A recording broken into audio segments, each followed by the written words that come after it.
He thought it would be a normal fishing trip. On a warm morning in late October, Miguel pushed his small boat away from the coast, just as he had done hundreds of times before. The sky was clear, the sea was calm, and on the radio, the forecast promised nothing more than light winds and scattered clouds. Miguel was 42 years old, a quiet fisherman from a small coastal town. He wasn't rich, he wasn't famous, and nobody outside of his village knew his name. But over the next 76 days, Miguel would become something else, a man who simply refused to die. He didn't know it yet, but this would be the last time he'd see the shore for more than 2 months. The first hours at sea were routine.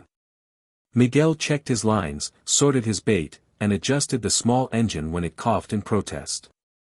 He had been fishing since he was a teenager. The ocean was dangerous, yes, but it was also familiar. He trusted it. Maybe he trusted it too much. Around midday, the wind began to change. At first, it was just a stronger breeze, cool against his face. Then the waves grew a little taller. Clouds rolled in from the horizon, thick and gray, swallowing the blue sky one piece at a time. Miguel looked up and frowned. The radio still said nothing serious. No storm warning. No emergency alert. Just music, commercials, and the usual chatter. But the sea was saying something else. He hesitated. He could turn back. He was not too far from the coast. The smart move would have been to point the bow toward home and admit that today wasn't his day. Instead, Miguel decided to stay a little longer. Just one more hour, he told himself. One more chance to fill his cooler and make the trip worth it. It was a small decision. But sometimes, small decisions are the ones that change everything. The storm came faster than anyone expected. The first real sign was a wall of wind that hit him from the side, almost knocking him off his feet. The second sign was the sky. It went from gray to black in minutes, as if someone had turned down a dimmer switch on the world. The sea rose up, angry and wild. Waves slammed against the hull. Rain poured down so hard he could barely keep his eyes open. Miguel grabbed the wheel with both hands and tried to swing the boat around, but the ocean had already decided that it, not him, was in control. He called into the radio, voice shaking. "Coast Guard, this is fishing vessel Aurora. I'm caught in a storm. I repeat, caught in a storm. Position approximately 30 miles from. Static." The storm swallowed his words. The engine screamed as the propeller left the water and slammed back down. Miguel's boat, built for calm fishing trips, not violent tempests, groaned and shuddered. A wave larger than the rest rose ahead, a dark wall of water taller than his boat, taller than him, taller than anything he had seen that close. He didn't have time to pray. The wave. On the third day, Miguel realized something terrifying. He was drifting. The current had taken hold of the capsized boat and was carrying it away, slowly but steadily, farther from the coast, farther from shipping lanes, farther from home. He saw one plane, high in the sky, a white line scratching across the blue. He screamed. He waved his arms. The plane kept going. He saw, once, a distant ship, a tiny tooth on the horizon. He stood on the hull, arms stretched high, jumping, shouting, burning his last reserves of energy trying to be seen. The ship never changed course. As the silhouette shrank and then vanished completely, something inside Miguel cracked. It would have been so easy to give up. To lie down on the slick fiberglass, close his eyes, and let the sun, the salt and the exhaustion finish their work. But instead, he did something else. He got angry. Not at the ship. Not at the storm. Not even at the sea. He got angry at the idea of dying like this, quietly, slowly, anonymously. "No," he whispered, voice hoarse. "Not like this." Anger, it turns out, can be a kind of fuel. Days blurred into each other. Miguel learned to ration everything. He rationed his water, measuring each sip in seconds in his mouth before swallowing. He rationed his energy, moving only when absolutely necessary. He rationed even his hope, telling himself not, "I will be rescued today," but, "I just have to make it through one more night." He found ways to collect water. When small clouds passed above and released short bursts of rain, he turned his shirt into a crude funnel. He wrung every drop he could into the empty plastic bottles, celebrating each swallow as if it were a feast. Food was another problem. The fish in the cooler soon went bad under the relentless heat. The smell of rot mixed with salt and fuel made him gag.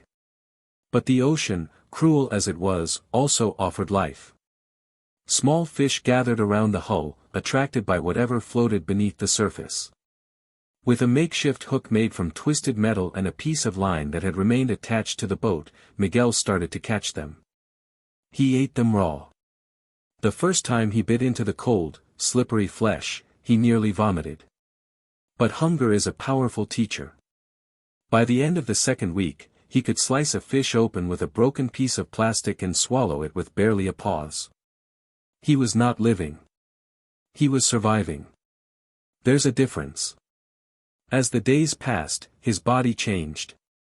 His cheeks sank in. His ribs began to show. The sun carved dark lines into his skin, burning it and then peeling it away, leaving it cracked and bleeding. He lost track of time.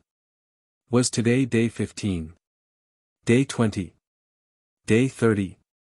There were no calendars on the open ocean. Only sunrise, sunset, and the endless rhythm of the waves. Sometimes, he talked to the sea. Sometimes, he talked to people who weren't there. He saw his wife sitting at the edge of the hull, talking to him as if they were in their kitchen. He heard his father's voice, telling him stories about old sailors who had survived worse. Were they hallucinations? Dreams? Memories? Maybe they didn't matter. What mattered was that, through all of it, Miguel did one thing. He refused to stop fighting. There was one night in particular he would never forget. The sky was clear, the stars bright, the ocean almost gentle. And yet, inside his mind, a storm was raging. He felt weaker than ever. His hands shook. Every muscle ached. His water reserves were almost gone again. He knew he was close to the edge. He lay on the hull, staring at the sky, and for the first time, he allowed himself to ask the question he had avoided for weeks. What if nobody comes? The thought was a weight on his chest. What if this is it? What if I die here, and no one ever finds me? He closed his eyes. And then something happened. He heard a sound, not in the water, not in the wind, but deep inside himself. It was his own voice, from years ago, telling his small son, after a nightmare. Monsters are real, son. But so is courage. And courage is what you use when you're scared and still do what you have to do. He laughed, a dry, broken laugh that almost turned into sobbing. Courage. He didn't feel brave. He felt empty, hollow, tired. But courage isn't a feeling. It's a choice. That night, lying under the indifferent stars, Miguel made a choice. If I die out here, I will die fighting. I will not give the ocean the satisfaction of seeing me quit. On the morning of the 76th day, the ocean finally gave something back. Miguel was half asleep, half conscious, when he felt a different movement under him. The waves changed. The swell became shorter, choppier. He forced his eyes open. In the distance, far but unmistakable, he saw it. A shape on the horizon. Not a cloud. Not a wave. Something solid. Something human-made. A ship. His heart slammed against his ribs so hard it hurt. He pushed himself to his knees, then to his feet, nearly falling off the hull. He waved his arms, shouted, screamed until his throat burned. The ship didn't turn. Panic exploded in his chest. Not again. Not this time. Miguel looked around desperately, searching for anything, anything, that could make him visible. Then he saw it, a small piece of reflective metal, half submerged, still tied to the wreck. He ripped it free, held it up to the sun, and began to move it back and forth, turning the morning light into desperate flashes across the water. Seconds passed. Then minutes.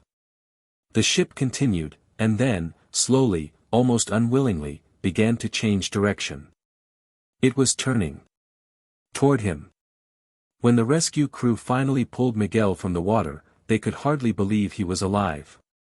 He had lost so much weight that his clothes hung off him like wet rags. His skin was burned, cracked, and peeling. His lips were split open. Every movement made him wince. But his eyes were still sharp. He clutched the arm of the man who helped him aboard and whispered the same words over and over again. "I didn't give up. I didn't give up. I didn't give up." Later, in the hospital, doctors would calculate that he had lost more than a third of his body weight. They would say that the damage from dehydration, sun, and salt would have killed most people. They would call his survival a miracle. Miguel never liked that word. A miracle, he would say, is something that happens out of nowhere. His survival was something else. It was work. It was pain. It was a decision made every single morning. I am still here. I am not done yet. Today, Miguel's life looks almost ordinary again. He walks along the shore with his son. He sits in cafes. He laughs at jokes. He eats fish that someone else caught. But there is one thing about him that will never be ordinary again.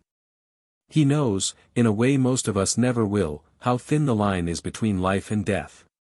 And how powerful the human will can be when it refuses to cross that line. When people ask him how he survived 76 days alone at sea, he always says the same thing. The sea tried to teach me to let go. I just kept saying no. And maybe, in the end, that's what survival really is. Not strength. Not luck. But the quiet, stubborn refusal to die today.